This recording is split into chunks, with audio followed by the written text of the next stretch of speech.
Joe. I'm Angel. How you doing, Angel? Nice to meet you. Nice to meet you. So, me and the producer, Mr. Henry, were being nosy, just riding around. We actually weren't going to stop here until we saw your aircraft, and we were like, ooh, but I didn't see it in the air. Mr. Henry saw it, so I said, let's go talk to him. So, tell me a little bit about your aircraft. Okay, first of all, I'm from Virginia, and I'm just working out of town in D.C., but while I'm up here, I like to have a little fun after work. So, but what this is a Corsair that we flew back in World War II. We fought a lot of Japanese and German aircraft with this one. This one right here had a lot of kills. Really? Yeah, this one right here was called the Whistling Death because it whistled real loud before it came, and when it came, it did a lot of damage and left. Oh, wow. And with this one, it's just a smaller scale. He actually has a pilot in there, you guys. Yeah, a little man right here. And when I actually purchased this, I took everything they had in it and ripped it out and put my own setup in it. I put a stronger motor. I gutted the inside, put my own components inside, my own electrical components. And it was kind of tight with this small cockpit, but I was able to get away with it. And I cut holes inside. Let me show the camera. I cut holes inside of the wing because I need to get air inside so it can keep everything cool, just like a real plane. And so now air gets inside, keeps all my components cool, and without creating drag with a hood scoop or anything like that. But other than that, I mean, it flies pretty good, I think. I'm not very well versed on aerodynamics, but I see you have a lot of copper coil in here. Yeah. So, what exactly, how are you running this? Like, what type of power source do you have? Is that a battery? What is that? It's actually a new lithium-ion battery, sort of like it's what's in the energy-efficient cars or the hybrid cars. It's on a smaller scale. It lasts pretty long, charges pretty quick, and lots of power. I've never seen this one before. Yeah. Oh, you guys can't see it, and even if we brought the camera close, you probably... Let's see if we can get it in there. It's pretty tight up in there. Can you see it? Okay, so I built a calculator using a 9-volt battery, but this looks a little bit more complicated than that one. Yeah. So, what actually interests you in these type of planes? Well, I'm actually a pilot. Ooh, he's a... Yeah.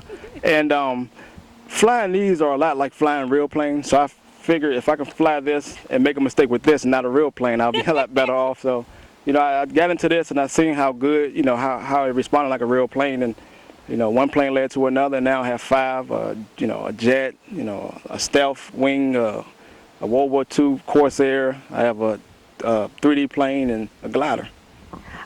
Are you serious? So if I learned how to fly this, the application, I could apply the same applications I would if I was flying an actual plane. If you know how to fly a real plane, you can use this to sharpen your skills up. Yeah, baby. With wind and everything like that. So. Because my thoughts were, I started thinking about that movie, what was it, 2012, when a guy just...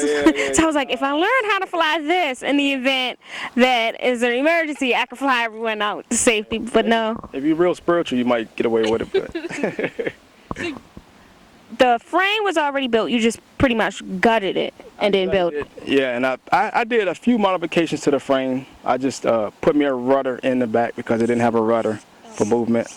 And I just opened these holes up because it was factory. It was closed up. It was a fake vent. So I took it, cut the vent out and drilled my own holes to keep the inside of my compartments cool. What is this made of? This is made of a EPO foam, which is pretty tough. It's called EPO. I'm not sure what the acronym stands for, but I know it's pretty tough and pretty durable. So it's typical styrofoam. Here, you can hold it. Like, looking at it, I thought it was just styrofoam, but it's harder than regular styrofoam. Yeah, and they could take a licking if you hit the ground hard. You can't crash them, but if you hit the ground hard, it takes a nice licking and holds up. So. How long have you been flying these planes? I've been flying now for about 3.5 years. Wow. So what have you learned? Where are the tricks? The tricks are in airspeed. Airspeed is the key. You got to know your airspeed. Your plane, each plane flies differently. No plane flies the same. Some of them close, but they don't fly the same. So you got to know your plane. Airspeed is the key. You got to keep your speeds up. You got to know when to slow down. You got to know the wind trajectory, which way the wind is blowing. You got to know the visibility outside when the sun is going down. It's just so many different variations of flying.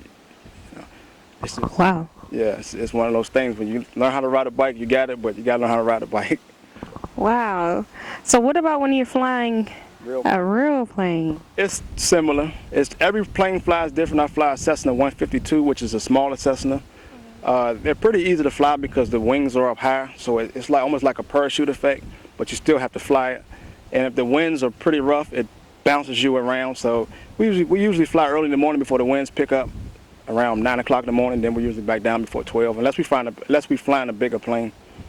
Wow. Airspeed, winds, and stuff like that. Where's the most interesting place you've flown to?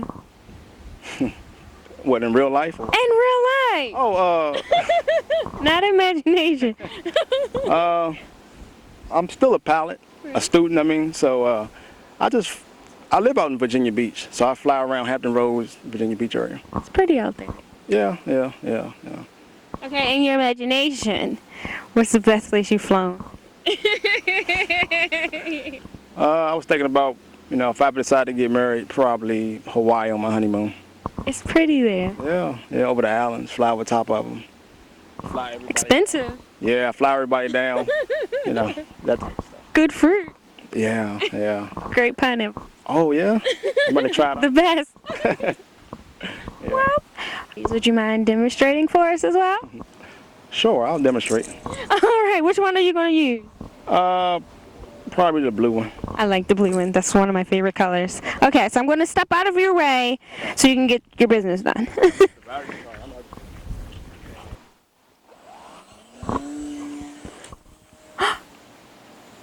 It's coming down. Oh my gosh, it's really coming. Oh my goodness.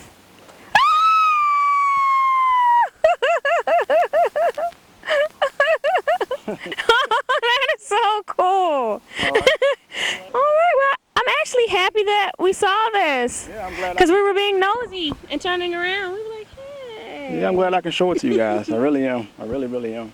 Well, thanks for being on the show. You want to tell these guys how they can find you if they wanted to look you up? Sure.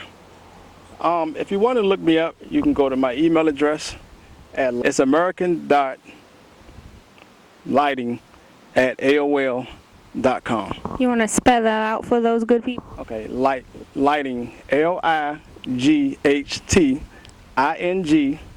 dot America, ICA at AOL.com. All right. I think they've got you if they wanted to look you up. Yeah, just Joe, RC, whatever, and sure, I'll be happy to answer any questions that you have. I'm sure after this great demonstration here, you'll get a lot of plug. Oh, okay.